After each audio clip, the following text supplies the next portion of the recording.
परमा एकादशी व्रत कथा। श्री युधिष्ठिर बोले कि हे जनार्दन, अब आप अधिक लौद मास की कृष्ण पक्ष की एकादशी का नाम तथा उसके व्रत की विधि बतलाइए।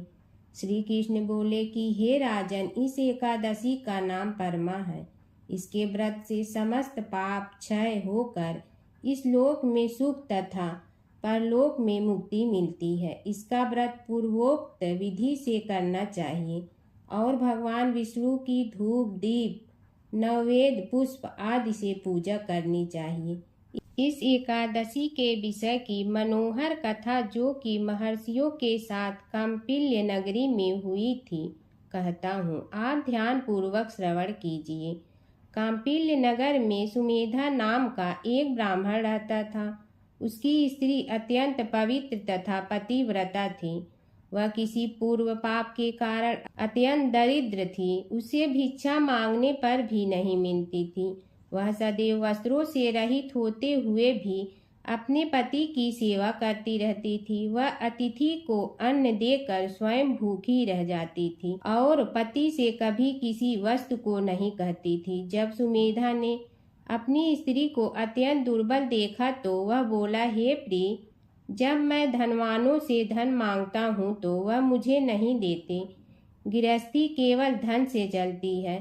अब मैं क्या करूं? इसलिए यदि तुम्हारी राय हो तो मैं परदेश जाकर कुछ उद्योग करूं, क्योंकि विद्वानों ने उद्योग की प्रशंसा की है। इस पर उसकी स्त्री विनीत भाव से बोली कि हे प्राणनाथ, मैं आपकी आज्ञा की चेरी हूँ। पति अच्छा और बुरा जो कुछ भी कहे पत्नी को वही करना चाहिए। मनुष्य को पूर्व जन्म के कर्मों का फल मिलता है। सुमेरु पर्वत पर रहते हुए भी मनुष्य को बिना भाग्य के स्वर्ण नहीं मिलता है। पूर्व जन्म में जो मनुष्य विद्या और भूमि दान करते हैं उन्हें इस जन्म में विद्या और भूमि मिलती है।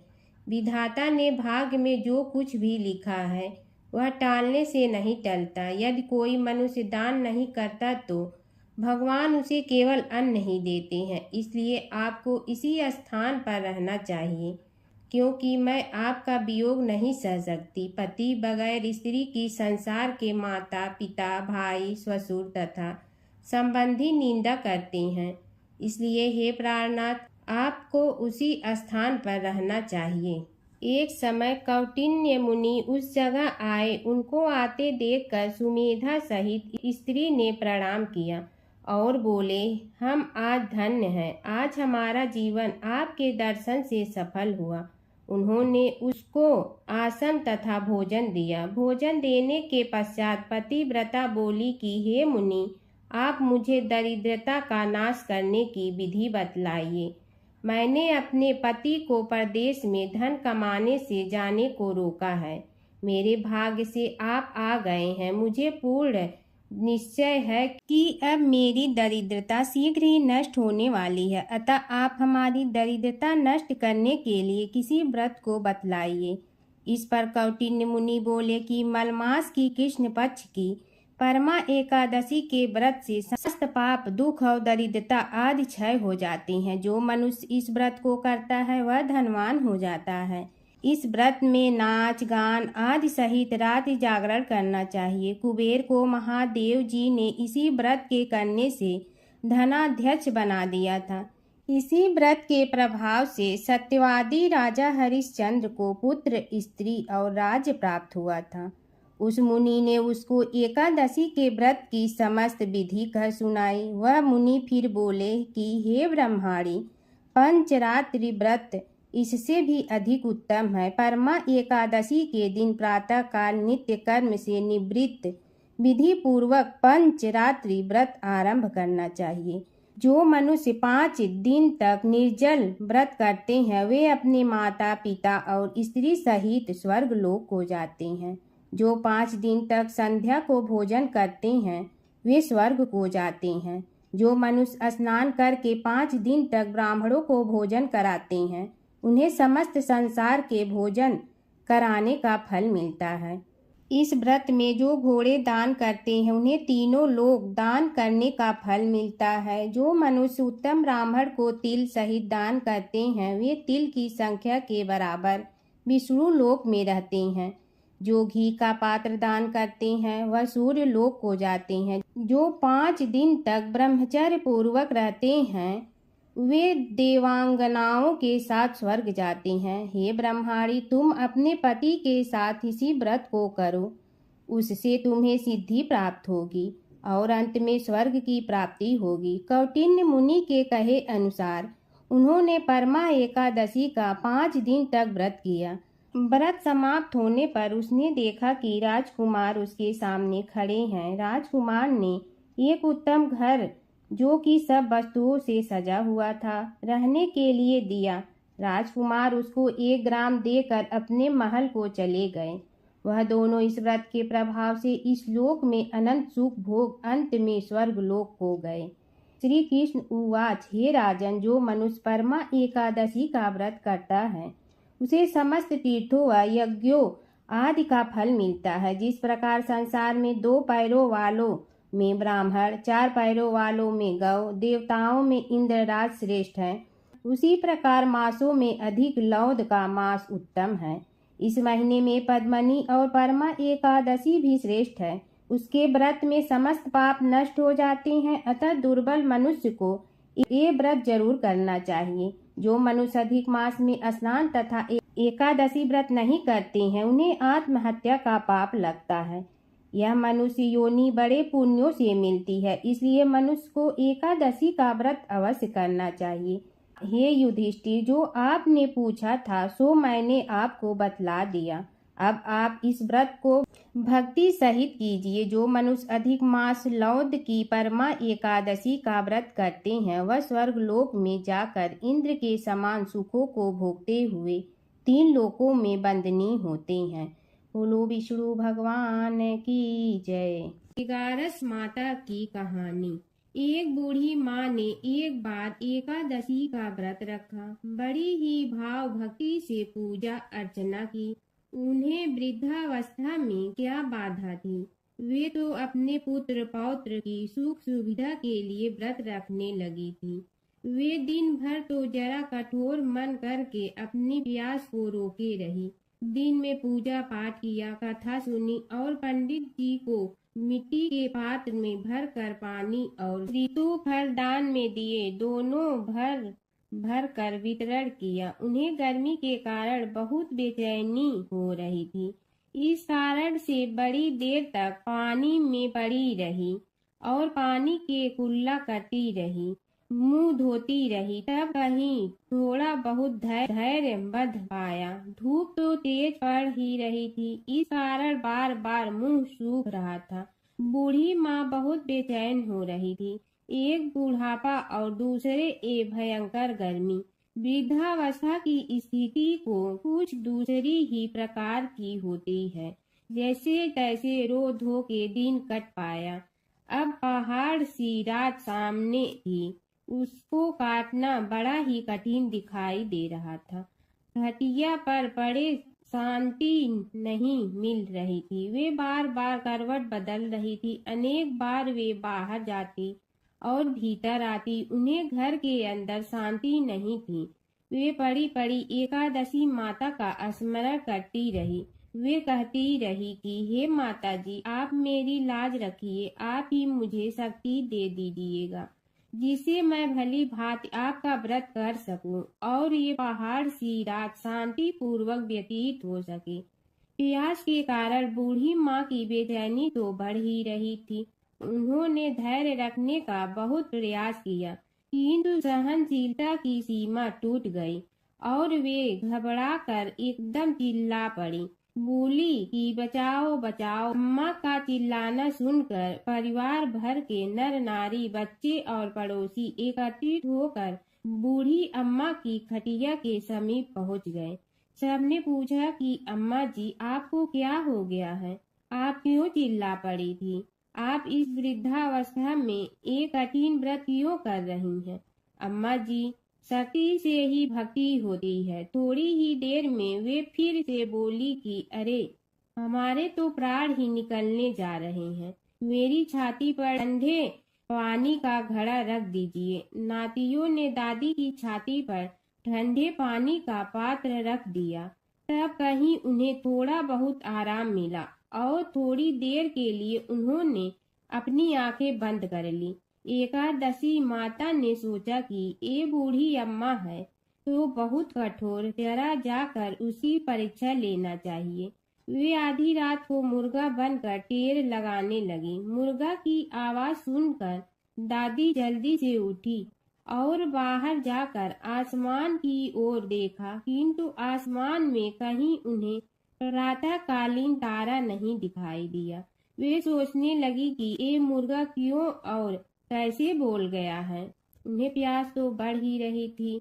थोड़ा बहुत उनका मन भी विचलित होने लगा था, किंतु अंत में उन्होंने दृढ़ निश्चय किया कि मैं अब व्रत को पूर्ण करके ही छोड़ूंगी, चाहे भले ही मेरे प्राण निकल जाए। ये सोचकर फिर वे खटिया पर शिथिल होकर लेट गई। थोड़ी ही देर में एकादशी माता ने उनकी फिर से परीक्षा लेनी चाहिए।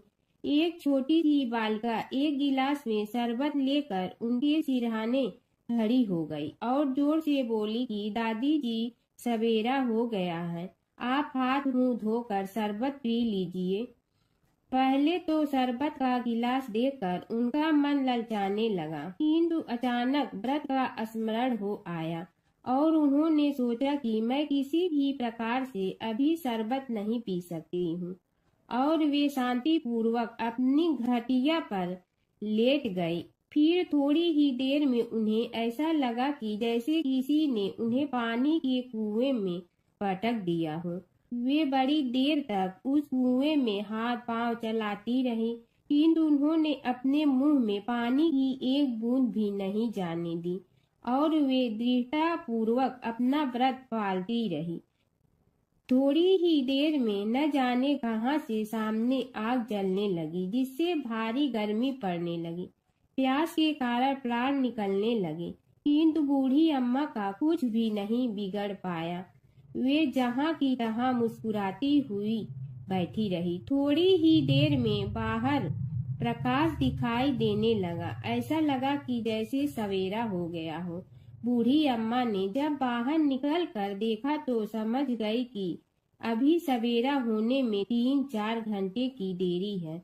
यह जानकर वे शांति पूर्वक इधर उधर घूमने फिरने लगी। एकादशी माता ये बात अच्छी तरह से समझ गई कि ये बूढ़ी अम्मा किसी भी प्रकार से अपने व्रत से नहीं टल सकती है। वे उनके सत्य व्रत को अच्छी तरह से समझ गई। सवेरा होते ही बूढ़ी माँ ने स्नान किया, भगवान का पूजन पाठ किया, एकादशी माता की कथा सुनी, ब्राह्मणों को दक्षिणा देकर भोजन कराया। तब कहीं उन्होंने जल ग्रहण किया। कन्याओं को भोजन कराने के बाद अम्मा ने भोजन किया। उस श्रेष्ठ व्रत के प्रताप से बूढ़ी अम्मा की आयु में वृद्धि हो गई। उनका घर परिवार हरा भरा हो गया। घर में अब उनके कोई अभाव नहीं रहता। वे हर तरह के सुख साधनों से संपन्न हो गई। नाती नतीनों से उनका घर भर गया और वे उसी दिन से 12 महीने की एकादशी का व्रत करने लगी। एकादशी माता के व्रत के प्रताप से इस संसार में हर प्रकार के सुख भोग कर अंत में वैकुंठ धाम को चली गई। ऐसा है तुरंत फल देने वाला एकादशी माता का व्रत। प्राचीन काल की बात है। एक नगर में धर्मपाल नाम का एक निर्धन किंतु अत्यंत धर्मनिष्ठ व्यक्ति रहता था। वह न तो अधिक पूजा पाठ जानता था और न ही उसके पास धन था, परंतु उसके हृदय में भगवान विष्णु के प्रति अपार श्रद्धा थी। प्रतिदिन प्रातः स्नान कर भगवान विष्णु का स्मरण करता और तुलसी दल अर्पित करता। तब भी वह हरि नाम का जाप करता रहता। एक दिन किसी कारणवश वह पूजा न कर सका। मन में ग्लानि हुई और रात को उसने भगवान विष्णु से क्षमा याचना की। उसी रात उसे स्वप्न में विष्णु ने दर्शन दिए और कहा, हे भक्त, जो भी व्यक्ति श्रद्धा से मेरा स्मरण करता है मैं उसके सभी पाप हर लेता हूँ। भक्ति में विधि नहीं भाव प्रधान होता है। कुछ समय बाद धर्मपाल के जीवन की सभी कठिनाइयाँ दूर हो गई। उसके घर में सुख शांति और समृद्धि आ गई। अंत समय में उसे वैकुंठ लोक की प्राप्ति हुई। विष्णु भगवान की कथा। एक नगर में एक सेठ व एक सेठानी रहते थे और सेठानी रोज विष्णु भगवान की पूजा करती थी। सेठ को उसका पूजा करना बिल्कुल अच्छा नहीं लगता था। इसी वजह से एक दिन सेठ ने सेठानी को घर से निकाल दिया। घर से निकलने पर वह जंगल की ओर गई तो देखा 4 आदमी मिट्टी खोदने का काम कर रहे थे। उसने कहा कि मुझे नौकरी पर रख लो।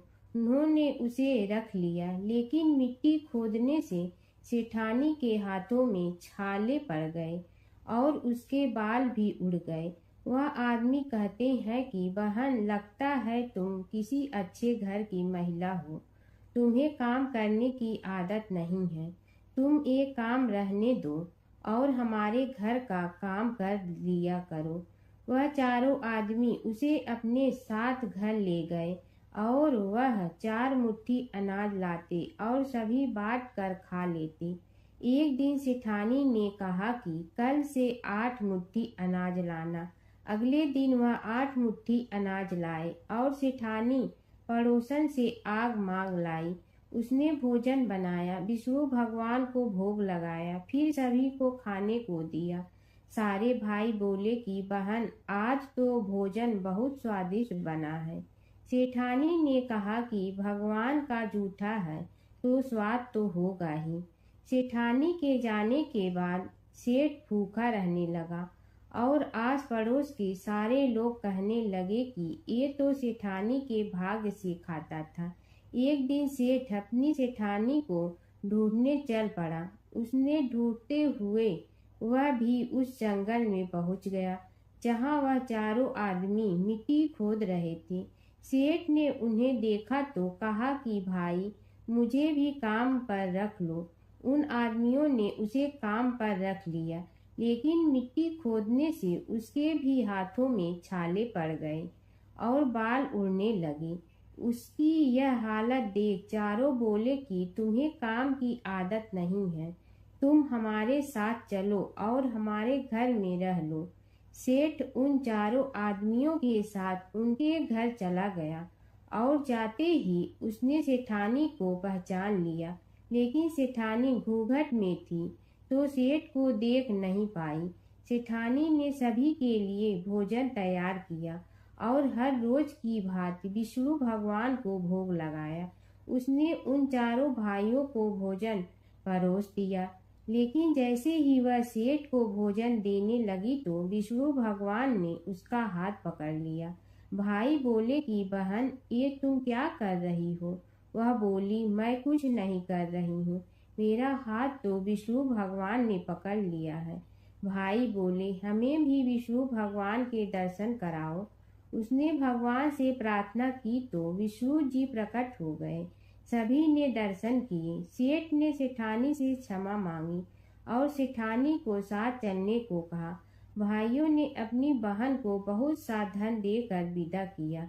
जब सेठानी के साथ सेठ भी भगवान विष्णु की पूजा करने लगा और उनके परिणाम से उनका घर अन्न धन से भर गया। समय की बात है कि विष्णु भगवान का विवाह लक्ष्मी जी के साथ निश्चित हो गया। विवाह की तैयारी होने लगी। सभी देवताओं को निमंत्रण भेजे गए, परंतु गणेश जी को निमंत्रण नहीं दिया। कारण जो भी रहा हो, अब भगवान विष्णु की बारात जाने का समय आ गया। सभी देवता अपनी पत्नियों के साथ विवाह समारोह में आए। उन सब ने देखा कि गणेश जी कहीं दिखाई नहीं दे रहे हैं। तब वे आपस में चर्चा करने लगे कि क्या गणेश जी को कोई न्योता नहीं दिया है या स्वयं गणेश जी ही नहीं आए हैं। सभी को इस बात पर आश्चर्य होने लगा। तभी सब ने विचार किया कि विष्णु भगवान से ही इसका कारण पूछा जाए। विष्णु भगवान से पूछने पर उन्होंने कहा कि हमने गणेश जी के पिता भोलेनाथ महादेव को न्योता भेजा है। यदि गणेश जी अपने पिता के साथ आना चाहते हैं तो आ जाते, अलग से न्योता देने की कोई आवश्यकता भी नहीं थी। दूसरी बात यह है कि उनको 1.25 मन मूंग सवा मन चावल, सवा मन घी और सवा मन लड्डू का भोजन दिन भर में चाहिए। यदि गणेश जी नहीं आएंगे तो कोई बात नहीं, दूसरे के घर जाकर इतना सारा खाना पीना अच्छा भी नहीं लगता। इतनी वार्ता कर ही रहे थे कि किसी एक ने सुझाव दिया, यदि गणेश जी आ भी जाए तो उनके द्वारपाल बनाकर बैठा देंगे कि आप घर की याद रखना। आप तो चूहे पर बैठकर धीरे धीरे चलोगे तो बारात से बहुत पीछे रह जाओगे। यह सुझाव भी सबको पसंद आ गया तो विष्णु भगवान ने भी अपनी सहमति दे दी। होना क्या था कि इतने में गणेश जी वहां आ पहुंचे और उन्हें समझा बुझा कर घर की रखवाली करने बैठा दिया गया। बारात चल रही थी तब नारद जी ने देखा कि गणेश जी तो दरवाजे पर ही बैठे हुए हैं, तो वे गणेश जी के पास गए और रुकने का कारण पूछा। गणेश जी कहने लगे कि विष्णु भगवान ने मेरा बहुत अपमान किया है। नारद जी ने कहने लगे कि अपनी मूसक देना को आगे भेज दे तो वह रास्ता खोद देगी, जिससे उनके वाहन धरती में धंस जाएंगे। तब आपको सम्मान पूर्वक बुलाना पड़ेगा। अब तो गणेश जी ने अपनी मूसक सेना जल्दी से आगे भेज दी और सेना ने जमीन पोली कर दी। जब बारात वहां से निकली तो रथों के पहिए धरती में धंस गए। लाख कोशिश करे परंतु पहिए नहीं निकले। सभी ने अपने अपने उपाय किए परंतु पहिए तो नहीं निकले, बल्कि जगह जगह से टूट गए। किसी की समझ में नहीं आ रहा था कि अब क्या किया जाए। तब तो नारद जी ने कहा, आप लोगों ने गणेश जी का अपमान करके अच्छा नहीं किया। यदि उन्हें मना कर लाया जाए तो आपका कार्य सिद्ध हो सकता है और यह संकट टल सकता है। शंकर भगवान ने अपने दूत नंदी को भेजा और वे गणेश जी को लेकर आए। गणेश जी का आदर सम्मान के साथ पूजन किया। तब कहीं रथ के पहिए निकले। अब रथ के पहिए निकल के परंतु टूट फूट गए तो उन्हें सुधारे गए। पास के खेत में खाती काम कर रहा था, उसे बुलाया गया। खाती अपना कार्य करने के पहले श्री गणेशाय नमः कहकर गणेश जी की वंदना मन ही मन करने लगा। देखते ही देखते खाती ने सभी पहियों को ठीक कर दिया। तब खाती कहने लगा कि हे देवताओं, आपने सर्वप्रथम गणेश जी को नहीं मनाया होगा और न ही उनकी पूजन की होगी, इसीलिए तो आपके साथ यह संकट आया है। हम तो मूर्ख अज्ञानी हैं, फिर भी पहले गणेश जी को पूजते हैं, उनका ध्यान करते हैं। आप लोग तो देवतागण हैं, फिर भी आप गणेश जी को कैसे भूल गए। अब आप लोग भगवान श्री गणेश जी की जय बोल कर जाएं तो आपके सब काम बन जाएंगे और संकट कट जाएंगे।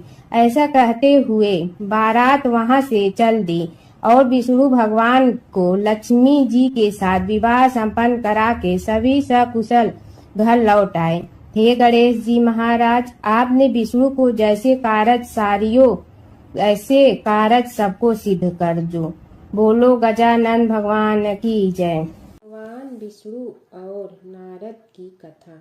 एक बार नारद मुनि जी ने भगवान विष्णु जी से पूछा, हे भगवान, आपका इस समय सबसे प्रिय भक्त कौन है। अब विष्णु तो भगवान हैं, सो झट से समझ गए अपने भक्त नारद मुनि की बात और मुस्कुरा कर बोले, मेरा सबसे प्रिय भक्त उस गांव का एक किसान है। यह सुनकर नारद मुनि जी थोड़ा निराश हुए और फिर से एक प्रश्न किया, हे भगवान, आपका बड़ा भक्त तो मैं हूँ, तो फिर सबसे प्रिय क्यों नहीं। भगवान विष्णु जी ने नारद मुनि जी से कहा, इसका जवाब तो तुम खुद ही दोगे।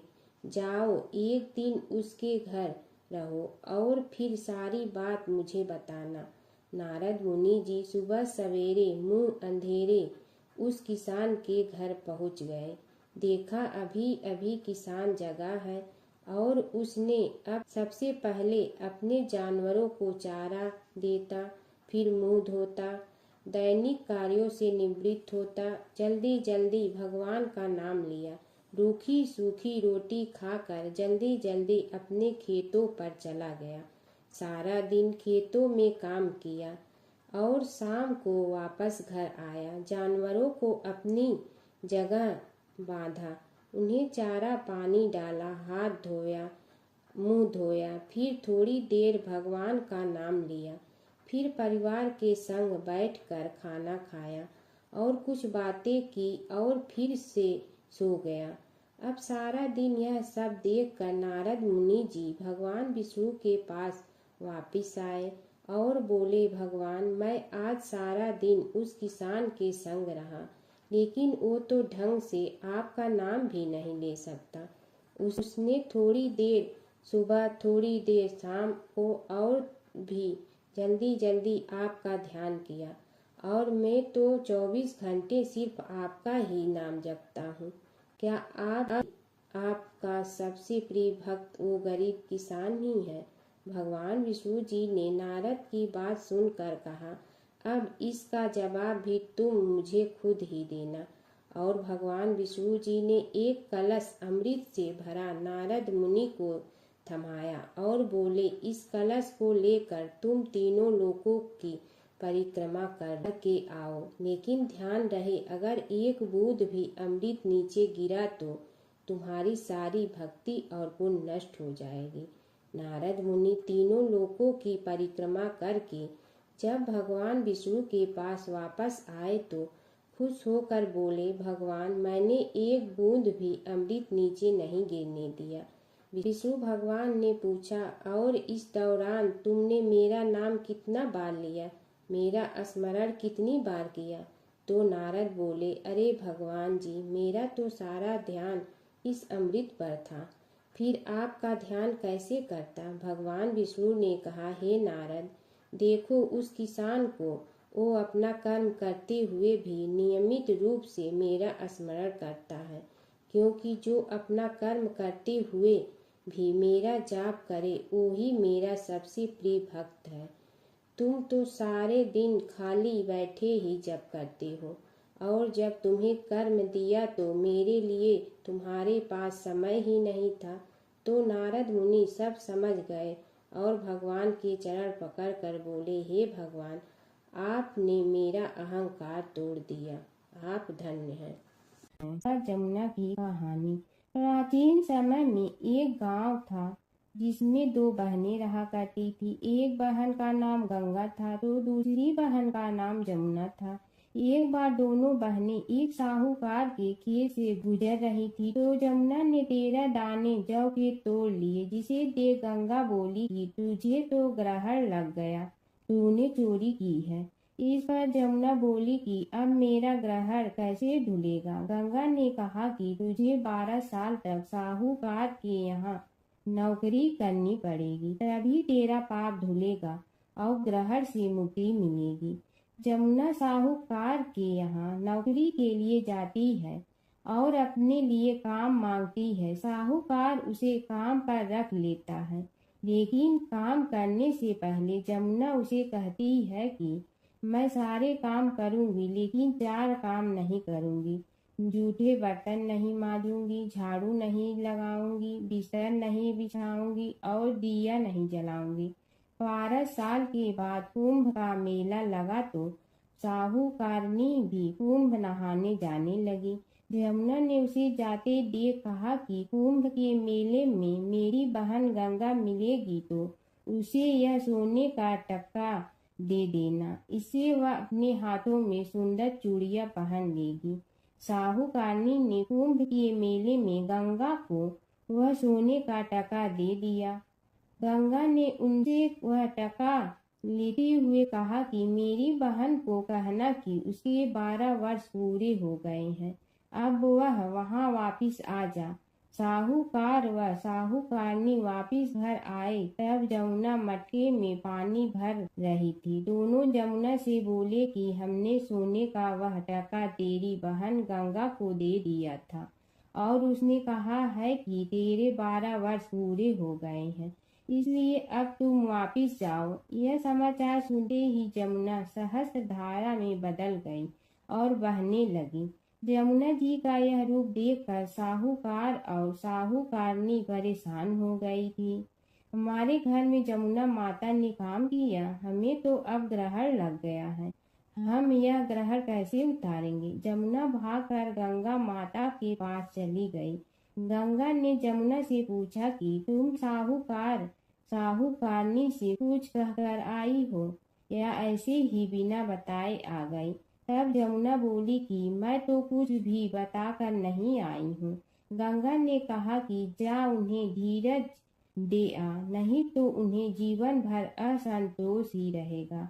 गंगा के कहने पर जमुना माता ने साहूकारनी को सपने में दर्शन दिए और कहा कि तुम दोनों उल्टे माथे क्यों पड़े हो, जाओ उठकर खाओ पियो। तब दोनों बोले कि हम कैसे उठे, हमें तो ग्रहण लगा है, क्योंकि हमने उल्टे सीधे और पता नहीं कितने नीच कार्य आपसे कराए हैं।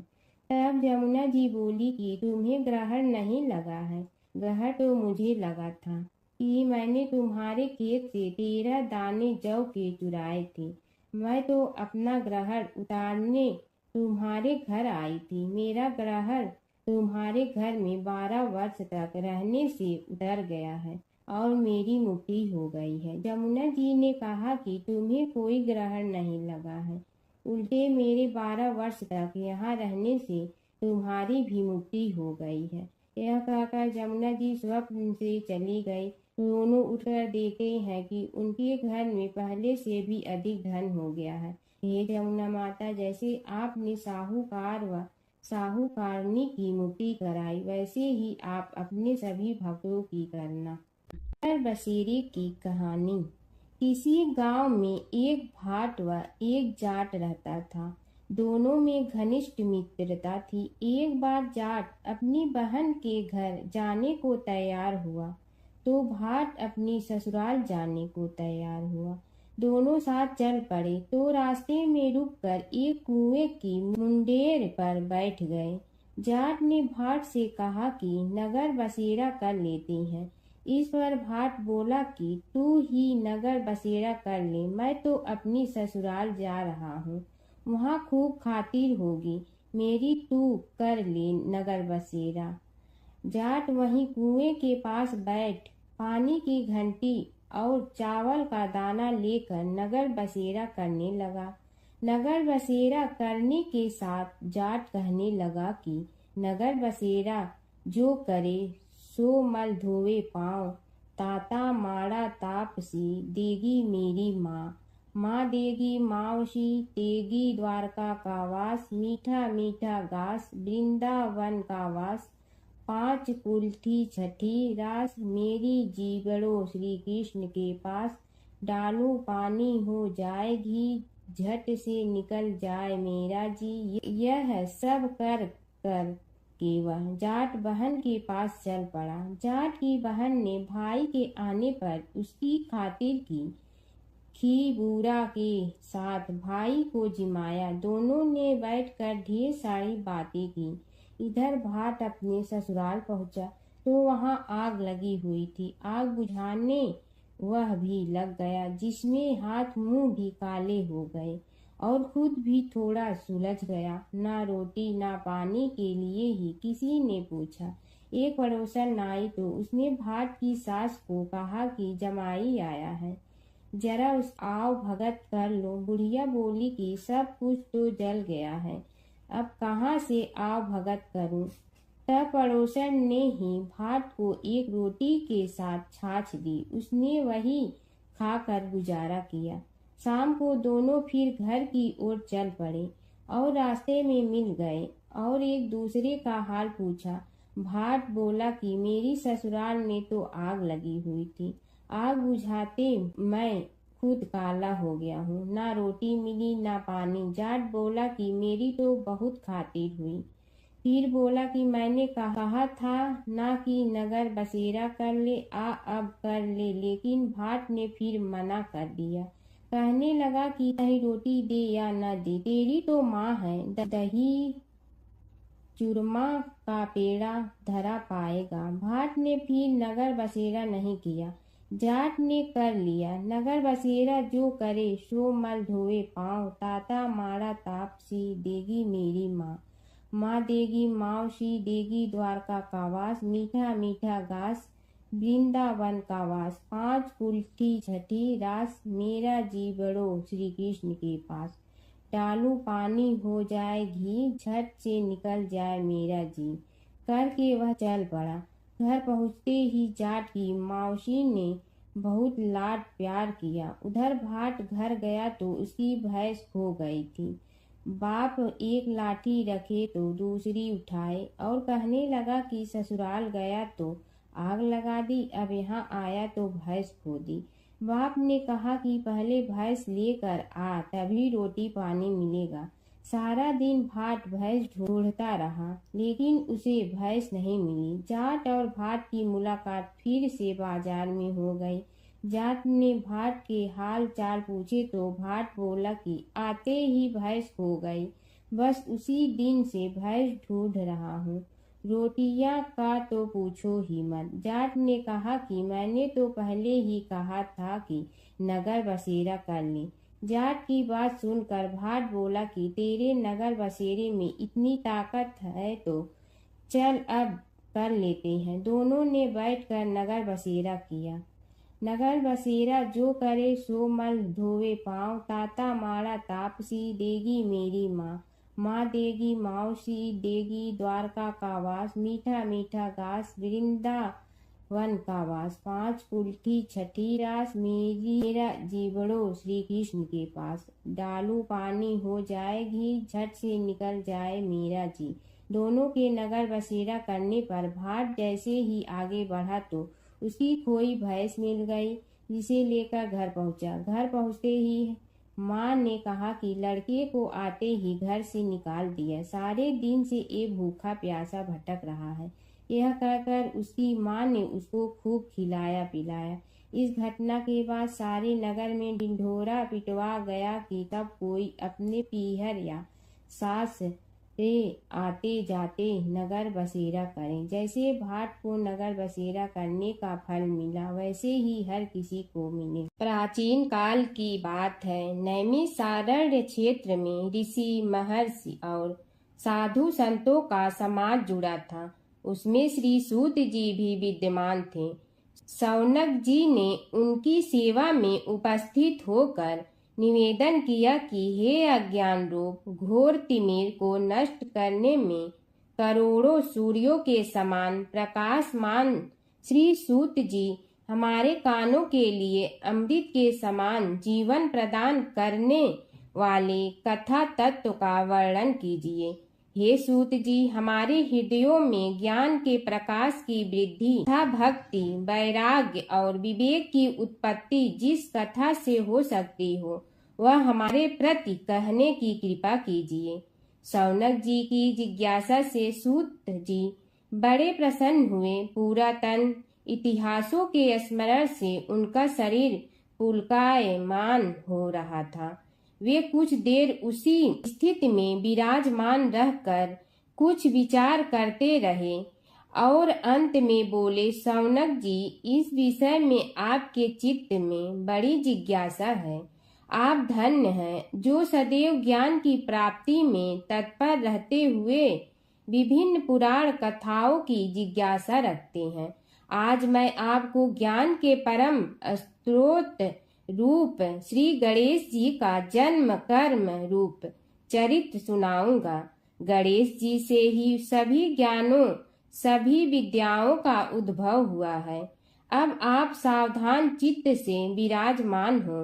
श्री गणेश जी के ध्यान और नमस्कार पूर्वक उनका चरित्र श्रवण करें।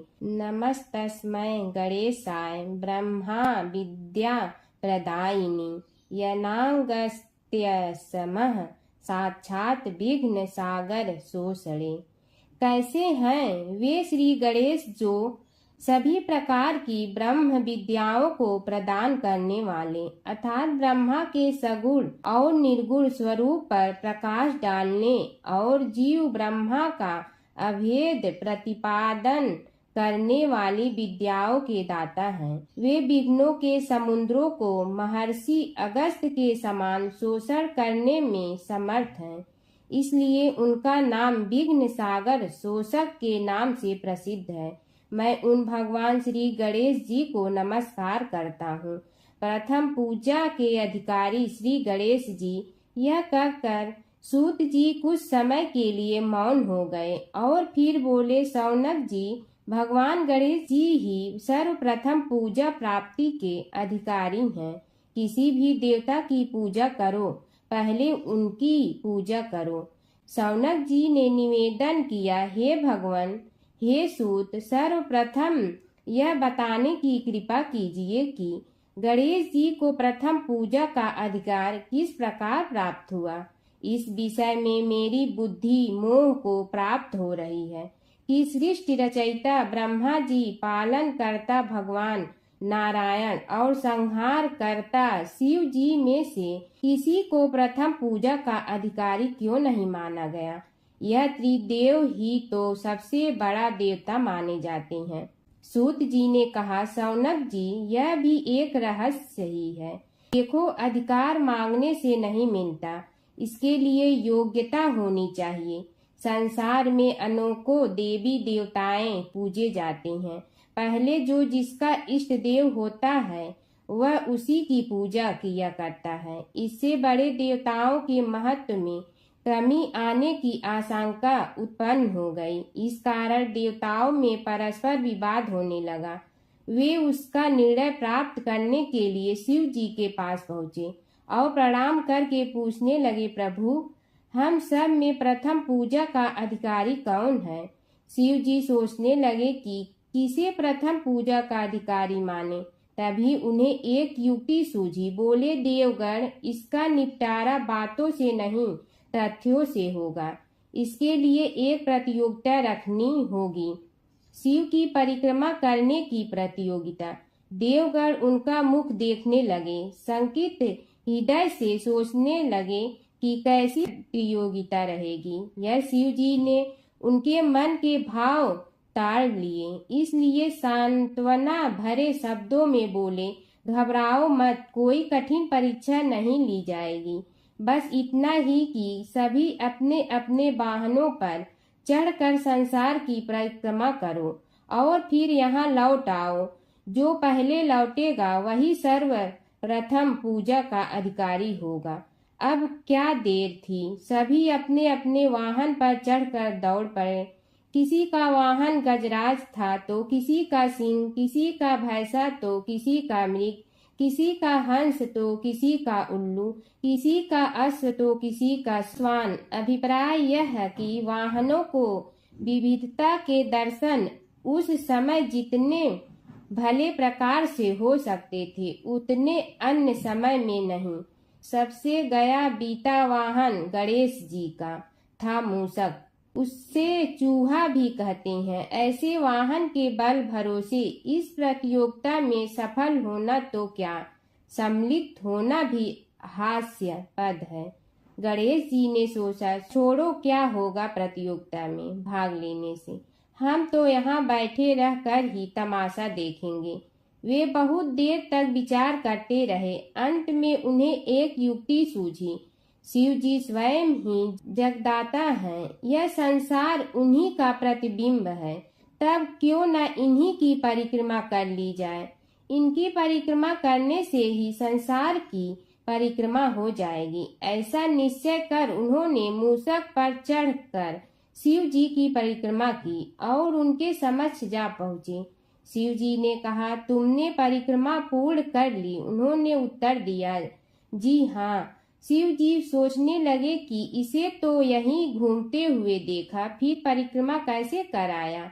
देवताओं का परिक्रमा करके लौटना आरंभ हुआ और उन्होंने गणेश जी को वहां बैठे देखा तो माथा ठनक गया। फिर भी साहस करके बोले, अरे तुम विश्व की परिक्रमा के लिए नहीं गए। गणेश जी ने कहा, अरे मैं कब का यहाँ आ गया। देवता बोले, तुम्हें तो कहीं भी नहीं देखा। गणेश जी ने उत्तर दिया, देखते कहाँ से, समस्त संसार शिव जी में विद्यमान है। इनकी परिक्रमा करने से ही संसार की परिक्रमा पूर्ण हो गई।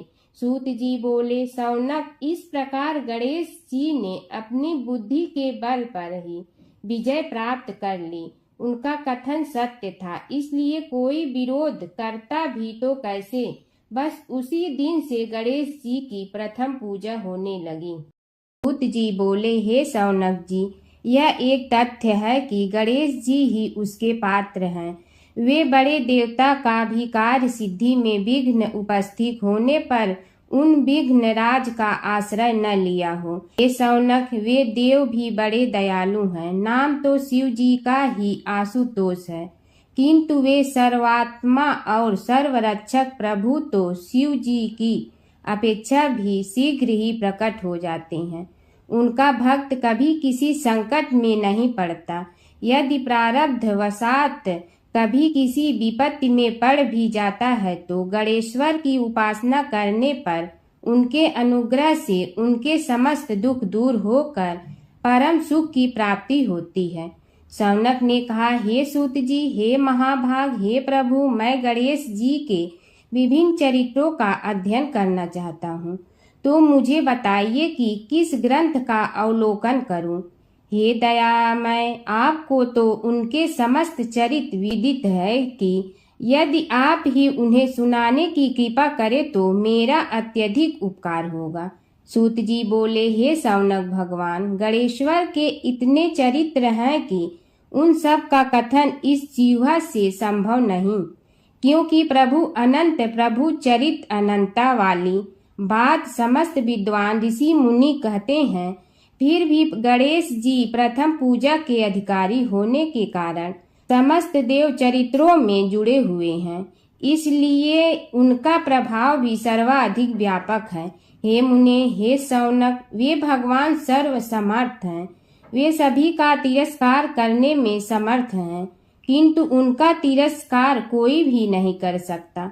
यह त्रिलोक्य उन्हीं भगवान के संकेत पर नित्य करता है। इसकी समस्त क्रियाएं उन्हीं की इच्छा पर आश्रित हैं। हे शौनक भगवान गणेश्वर स्वयं कहते हैं, शिवे विष्णु च शक्तौ च सूर्ये मयि निराधिप यो भेद बुद्धि योगः स सम्य योगो मतो मम। हे नरेश्वर, हे वरेण्य, शिव, विष्णु, शक्ति, सूर्य और मुझ गणेश में जो अभेद बुद्धि योग है, मेरे मत में वही सम्यक योग है। इससे यह भी सिद्ध है कि समस्त देवता उन्हीं के स्वरूप हैं। वे ही भगवान विभिन्न कार्य रूपों के अनुसार अपना भिन्न भिन्न नाम रखते हैं। हे मुनि श्रेष्ठ, उन सब देवताओं के चरित्र भी उन्हीं गणराज के चरित्र हैं। यद्यपि सब चरित्र एक ही ग्रंथ में मिलने में संभव नहीं है, फिर भी गणेश्वर के अनेकों प्रमुख चरित्रों का वर्णन गणेश पुराण में हुआ है। राजा सोमकांत का वृतांत कथन। शौनक जी ने पूछा, हे प्रभु, गणेश पुराण का आरंभ किस प्रकार हुआ, यह मुझे बताने की कृपा करें। इस पर सूत जी ने कहने लगे, हे शौनक, यद्यपि गणेश पुराण है तो बहुत प्राचीन, क्योंकि भगवान गणेश्वर तो आदि हैं। न जाने कब से गणेश जी अपने उपासकों पर कृपा करते चले आ रहे हैं। उनके अनंत चरित्र हैं, जिनका संग्रह एक महापुराण का रूप ले सकता है। उसे एक बार भगवान नारायण ने नारद जी को और भगवान ने शंकर और जगन जननी पार्वती जी को सुनाया था। बाद में वही पुराण संक्षेप रूप में ब्रह्मा जी ने महर्षि वेद व्यास को सुनाया और फिर व्यास जी ने महर्षि भृगु को सुनाया। भृगु ने कृपा करके सौराष्ट्र के एक राजा सोमकांत को सुनाया था। तब से वह पुराण अनेक कथाओं में विस्तृत होता रहा और अनेक कथाओं से रहित होता हुआ अनेक रूप में प्रचलित है। शौनक जी ने पूछा, भगवान, आप यह बताने का कष्ट करें कि राजा सोमकांत कौन था। उसने महर्षि से गणेश पुराण का श्रवण कहाँ किया था, उस पुराण के श्रवण से उसे क्या क्या उपलब्धियां हुई। हे नाथ, मुझे श्री गणेश्वर की कथा के प्रति उत्कंठा बढ़ती ही जा रही है। सूत जी बोले, हे शौनक, सौराष्ट्र के देवनगर नाम की एक प्रसिद्ध राजधानी थी। वहाँ का राजा सोमकांत था। वह अपनी प्रजा का पुत्र के समान पालन करता था। वह वेद ज्ञान संपन्न, शस्त्र विद्या में पारंगत एवं प्रबल प्रतापी राजा, समस्त राजाओं में मान्य तथा अत्यंत वैभवशाली था। उसका ऐश्वर्य कुबेर के भी ऐश्वर्य को लज्जित करता था। उसने अपने पराक्रम से अनेकों देश जीत लिए थे। उसकी पत्नी अत्यंत रूपवती, गुणवती, धर्माज्ञा एवं पतिव्रत धर्म का पालन करने वाली थी। वह सदैव अपने प्राणनाथ की सेवा में लगी रहती थी। उसका नाम सुधर्मा था। जैसे वह पतिव्रता थी, वैसे ही राजा भी एक पत्नी व्रता का पालन करने लगा। उसके हेमकांत नामक एक सुंदर पुत्र था। वह भी सभी विद्याओं का ज्ञाता और अस्त्र शस्त्रादि के अभ्यास में निपुण हो गया था। यह सभी श्रेष्ठ लक्षणों से संपन्न, सद्गुणी एवं प्रजा जनों के हितों का अत्यंत पोषक था। इस प्रकार राजा सोमकांत स्त्री पुत्र, पशुवाहन, राज्य एवं प्रतिष्ठा आदि से सब प्रकार सुखी था। उसे दुख तो था ही नहीं। सभी राजागण उसका हार्दिक सम्मान करते थे तथा उसकी श्रेष्ठ कीर्ति भी संसार व्यापी थी। परंतु युवा अवस्था के अंत में सोमकांत को घृणित कोष्ठ रोग हो गया। उसके अनेक उपचार किए गए किंतु कोई लाभ नहीं हुआ। रोग शीघ्रता से बढ़ने लगा और उसके कीड़े पड़ गए। जब रोग की अधिक वृद्धि होने लगी और उसका कोई उपाय न हो सका तो राजा ने मंत्रियों को बुलाकर कहा, सुव्रतो, जाने किस कारण यह रोग मुझे पीड़ित कर रहा है। अवश्य ही यह किसी पूर्व जन्म के पाप का फल होगा। इसलिए मैं अब अपना समस्त राजपाट छोड़कर वन में रहूंगा। मेरे पुत्र हेमकांत को मेरे समान मानकर राज्य शासन का धर्म पूर्वक संचालन कराते रहें। यह कहकर राजा ने शुभ दिन दिखवाकर अपने पुत्र हेमकांत को राज्य पद पर अभिषेक किया और अपनी पत्नी सुधर्मा के साथ निर्जन वन की ओर चल दिया। प्रजापालक राजा के वियोग में समस्त प्रजा जन अश्रु बहाते हुए उनके साथ चले गए। राज्य की सीमा पर पहुंचकर राजा ने अपने पुत्र अमात्यगण और प्रजा जनों को समझाया, आप सब लोग धर्म के जानने वाले, श्रेष्ठ आचरण में तत्पर एवं सहृदय हैं। यह संसार तो वैसे भी परिवर्तनशील है। जो आज है वह कल नहीं था और आने वाले कल में भी नहीं रहेगा। इसलिए मेरे जाने से दुख का कोई कारण नहीं है। मेरे स्थान पर मेरा पुत्र सभी कार्यों को करेगा। इसलिए आप सब उसके अनुशासन में रहते हुए उसे सदैव सम्मान करते रहें। फिर पुत्र से कहा, बेटा, यह स्थिति सभी के समझ आती रही है। हमारे पूर्व पुरुष भी परंपरागत रूप से वृद्धावस्था आने पर वन में जाते रहे हैं। मैं कुछ समय पहले ही वन में जा रहा हूँ, तो कुछ पहले या पीछे जाने में कोई अंतर नहीं पड़ता। यदि कुछ वर्ष बाद जाऊं तब भी मोह का त्याग करना ही होगा। इसलिए हे वत्स, तुम दुखित मत हो और मेरी आज्ञा मानकर राज्य शासन को ठीक प्रकार चलाओ। ध्यान रखना, क्षत्रिय धर्म का कभी त्याग न करना और प्रजा को सदा सुखी रखना। इस प्रकार राजा सोमकांत ने सभी को समझा बुझाकर वहां से वापस लौट आया और स्वयं अपनी पतिव्रता भार्या के साथ वन में प्रवेश किया। पुत्र हेमकांत के आग्रह से उसने सुबल और ज्ञान गम्य नामक 2 आत्माओं को भी साथ ले लिया। उन सब ने एक समतल एवं सुंदर स्थान देखकर वहां विश्राम किया। तभी उन्हें एक मुनि कुमार दिखाई दिया। राजा ने उससे पूछा, तुम कौन हो, कहाँ रहते हो? यदि उचित समझो तो मुझे बताओ। मुनि बालक ने कोमल बाणी में कहा, मैं महर्षि भृगु का पुत्र हूँ। मेरा नाम च्यवन है। हमारा आश्रम निकट में ही है। अब आप भी अपना परिचय दीजिए।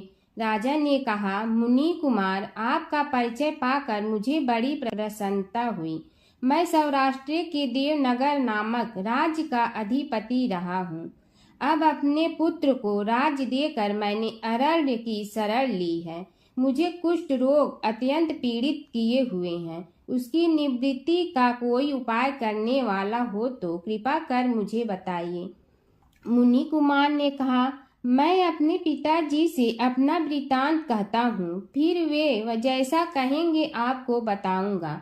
यह कहकर मुनि बालक चला गया और कुछ देर में ही आकर बोला, राजन, मैंने आपका वृतांत अपने पिताजी को बताया। उनकी आज्ञा हुई है कि आप सब मेरे साथ आश्रम में चलकर उनसे भेंट करें, तभी आपके रोग के विषय में भी विचार किया जाएगा।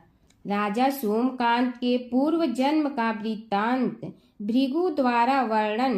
राजा अपनी पत्नी और अमात्यों के सहित च्यवन के साथ साथ भृगु आश्रम में जा पहुंचा और उन्हें प्रणाम कर बोला, हे भगवान, हे महर्षि, मैं आपकी शरण हूँ, आप मुझ कुष्ठी पर कृपा कीजिए। महर्षि बोले, राजन, यह तुम्हारे किसी पूर्व जन्म कृत पाप का ही उदय हो गया है। इसका उपाय मैं विचार करके बताऊंगा। आज तो तुम सब स्नान आदि से निवृत्त होकर रात्रि विश्राम करो। महर्षि की आज्ञा अनुसार सबने स्नान भोजन आदि के उपरांत रात्रि व्यतीत की और प्रातः काल स्नान आदि नित्य कर्मों से निवृत्त होकर महर्षि की सेवा में उपस्थित हुए। महर्षि ने कहा, राजन, मैंने तुम्हारे पूर्व जन्म का वृतांत जान लिया हूँ और यह भी विदित कर लिया है कि किस पाप के फल से तुम्हें इस रोग की प्राप्ति हुई है। यदि तुम चाहो तो उसे सुना दूं। राजा ने हाथ जोड़कर निवेदन किया, बड़ी कृपा होगी मुनिनाथ, मैं उसे सुनने के लिए उत्कंठित हूँ। महर्षि ने कहा, तुम पूर्व जन्म में एक धनवान वैश्य के लाडले पुत्र थे। वह वैश्य विंध्याचल के निकट कौलहार नामक ग्राम में निवास करता था। उसकी पत्नी का नाम सुलोचना था।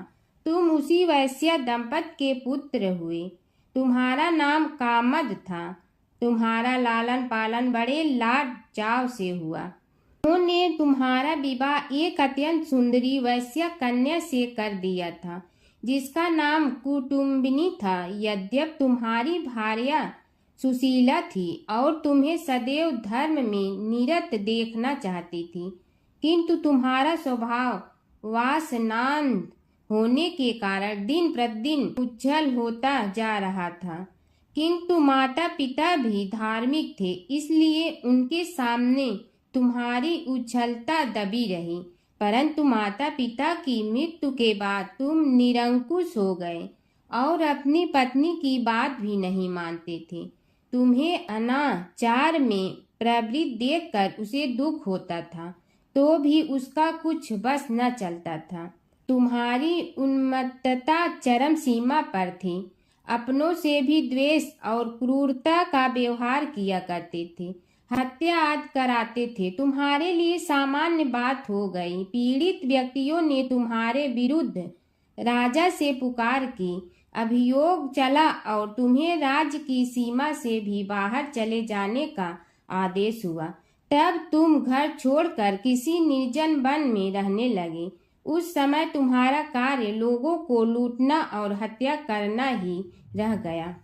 एक दिन माध्याह्न काल था। गुणवर्धक नामक एक विद्वान ब्राह्मण उधर से निकला। बेचारा अपनी पत्नी को लिवाने के लिए ससुराल जा रहा था। तुमने उस ब्राह्मण युवक को पकड़कर लूट लिया। प्रतिरोध करने पर उसे मारने लगे तो वह चित्कार करने लगा, मुझे मत मार, मत मार, देख मेरा दूसरा विवाह हुआ है। मैं पत्नी को लेने के लिए जा रहा हूँ। किंतु तुम तो क्रोधवश में ऐसे लीन हो रहे थे कि तुमने उसकी बात सुनकर भी नहीं सुनी। जब उसे मारने लगे तो उसने श्राप दे दिया, अरे हत्यारे, मेरी हत्या के पाप से तो सहस्त्र कल्प तक घोर नरक भोगोगे। तुमने उसकी कोई चिंता न की और सिर काट लिया। राजन, तुमने ऐसी ऐसी एक नहीं बल्कि अनेक निरीह हत्याएं की थी, जिनकी गणना करना भी पाप है। इस प्रकार इस जन्म में तुमने घोर पाप कर्म किए थे। किंतु बुढ़ापा आने पर जब अशक्त हो गए तब तुम्हारे साथ जो क्रूर कर्मा थे वे भी किनारा कर गए। उन्होंने सोच लिया कि अब तो इसे खिलाना भी पड़ेगा, इसलिए मरने दो यहीं। अमोघ प्रभाव गणेश उपासना का कथन। राजन, अब तुम निरालंब थे, चल फिर तो सकते ही नहीं थे। भूख से पीड़ित रहने के कारण रोगों ने भी घेर लिया। उधर से जो कोई निकलता तुम्हें घृणा की दृष्टि से देखता हुआ चला जाता। तब तुम आहार की खोज में बड़ी कठिनाई से चलते हुए एक जीर्ण शीर्ण देवालय में पहुंचा। उसमें भगवान गणेश्वर की प्रतिमा विद्यमान थी। तब न जाने किस पुण्य के उदय होने से तुम्हारे मन में गणेश जी के प्रति भक्ति भाव जागृत हुआ। तुम निराहार रहकर उनकी उपासना करने लगे। उससे तुम्हें सब कुछ मिला और रोग भी कम हुआ। राजन, तुमने अपने साथियों की दृष्टि बचाकर बहुत सा धन एक स्थान पर गाड़ दिया था। अब तुमने उस धन को उसे देवालय के जीर्णोद्धार में लगाने का निश्चय किया। शिल्पी बुलाकर उस मंदिर को सुंदर और भव्य बनवा दिया। इस कारण कुख्याति सुख्याति में बदलने लगी। फिर यथा समय तुम्हारी मृत्यु हुई। यमदूतों ने पकड़कर तुम्हें यमराज के समक्ष उपस्थित किया। यमराज तुमसे बोले, जीव, तुमने पाप और पुण्य दोनों ही किए हैं और दोनों का ही भोग तुम्हें भोगना है, किंतु पहले पाप का फल भोगना चाहते हो पुण्य का। इसके उत्तर में तुमने प्रथम अपने पुण्य कर्मों के भोग की इच्छा प्रकट की और इसीलिए उन्होंने तुम्हें राजकुल में जन्म लेने के लिए भेज दिया। पूर्व जन्म में तुमने भगवान गणाध्यक्ष का सुंदर एवं भव्य मंदिर बनवाया था, इसलिए तुम्हें सुंदर देह की प्राप्ति हुई। यह कहकर महर्षि भृगु कुछ रुके। उन्होंने देखा कि राजा को इस वृतांत पर शंका हो रही है। तभी महर्षि के शरीर में असंख्य विकराल पक्षी उत्पन्न होकर राजा की ओर झपटे। उनकी चोंच बड़ी तीक्ष्ण थी, जिनसे वे राजा के शरीर को नोच नोच कर खाने लगे। उसके कारण उत्पन्न असहनीय पीड़ा से व्याकुल हुए राजा ने महर्षि के समक्ष हाथ जोड़कर निवेदन किया, प्रभु, आपका आश्रम तो समस्त द्वेष आदि से परे है और यहाँ मैं आपकी शरण में बैठा हूँ। तब यह पक्षी मुझे आकर ही क्यों पीड़ित कर रहे हैं? हे मुनिनाथ, इनसे मेरी रक्षा कीजिए। महर्षि ने राजा के अंतर्वचन सुनकर सांत्वना देते हुए कहा, राजन, तुमने मेरे वचनों में शंका की थी और जो मुझ सत्यवादी के कथन में शंका करते हैं उसे खाने के लिए मेरे शरीर से इसी प्रकार पक्षी प्रकट हो जाते हैं, जो कि मेरे हुंकार करने पर भस्म हो जाया करते हैं।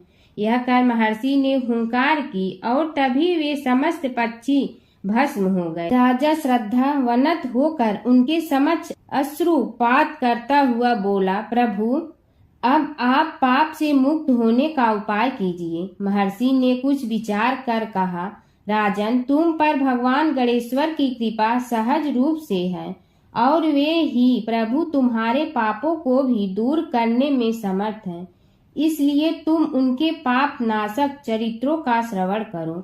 गणेश पुराण में उनके चरित्रों का भले प्रकार वर्णन हुआ है, अतएव तुम श्रद्धा भक्ति पूर्वक उसी को सुनने में चित्त लगाओ। राजा ने प्रार्थना की, महामुनि, मैंने गणेश पुराण का नाम भी आज तक नहीं सुना, तो उनके सुनने का सौभाग्य कैसे प्राप्त कर सकूंगा?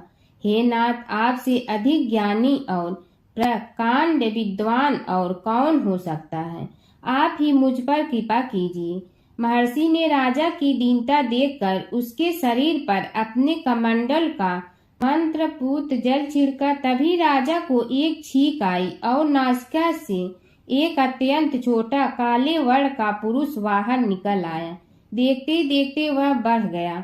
उसके भयंकर रूप को देखकर राजा कुछ भयभीत हुआ, किंतु समस्त आश्रमवासी वहां से भाग गए। वह पुरुष महर्षि के समक्ष हाथ जोड़कर खड़ा हो गया। उन्हें उसकी ओर देखा और कुछ उच्च स्वर में बोले, तू कौन है, क्या चाहता है? वह बोला, मैं साक्षात पाप हूँ, समस्त पापियों के शरीर में मेरा निवास है। आपके मंत्रपूत जल के स्पर्श से मुझे विवश होकर राजा के शरीर से बाहर निकलना पड़ा है। अब मुझे बड़ी भूख लगी है, बताइए क्या खाऊं और कहाँ रहूं?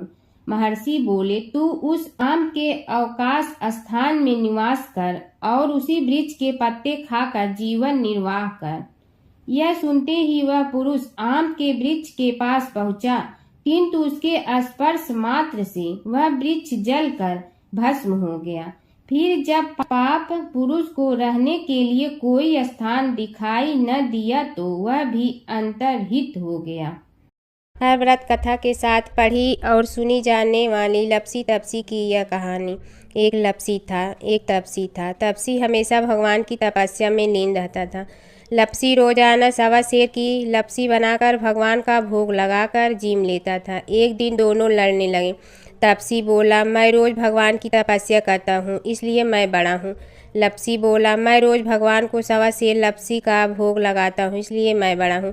नारद जी वहाँ से गुजर रहे थे। दोनों को लड़ता देखकर उनसे पूछा कि तुम क्यों लड़ रहे हो? तपसी ने खुद के बड़ा होने का कारण बताया और लपसी ने अपना कारण बताया। नारद जी बोले, तुम्हारा फैसला मैं करूँगा।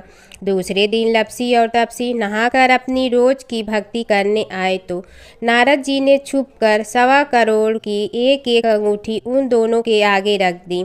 तपसी की नज़र उस अंगूठी पर पड़ी जो उसने चुपचाप अंगूठी उठाकर अपने नीचे दबा ली।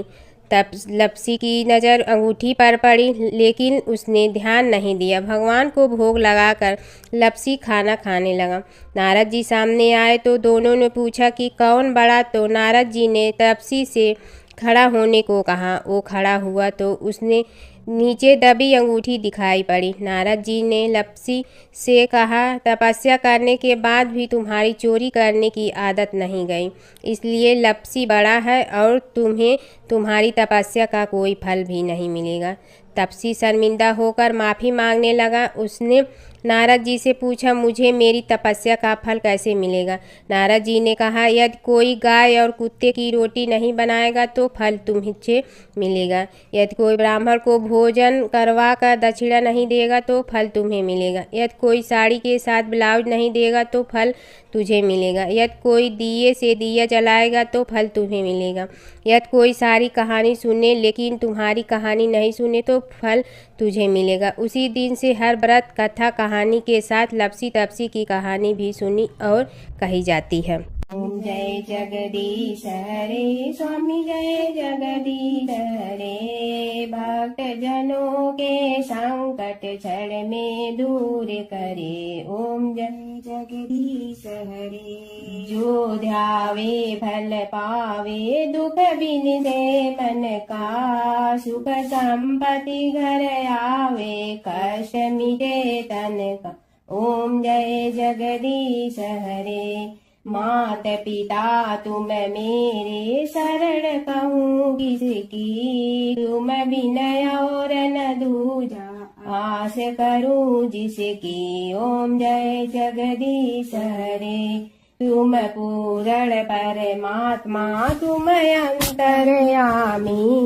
पार ब्रह्म परमेश्वर, तुम सबके स्वामी। ओम जय जगदीश हरे। तुम बिंदा के सागर, तुम पालन करता। मैं मूरख कल काम, कृपा करो भरता।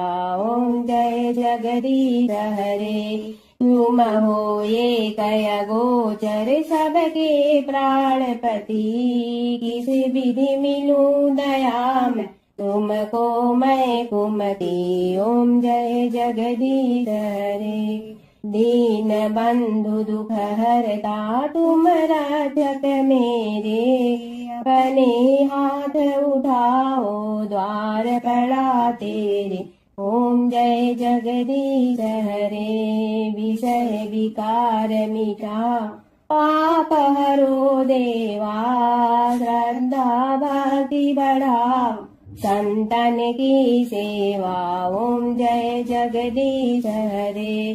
तन मन धन सब तेरा, स्वामी सब कुछ है तेरा। तेरा तुझको अर्पण क्या लागे मेरा। ओम जय जगदीश हरे, जय जगदीश हरे, स्वामी जय जगदीश हरे। भक्त जनों के संकट झड़ने दूर करे। ओम जय जगदीश हरे, स्वामी जय जगदीश हरे।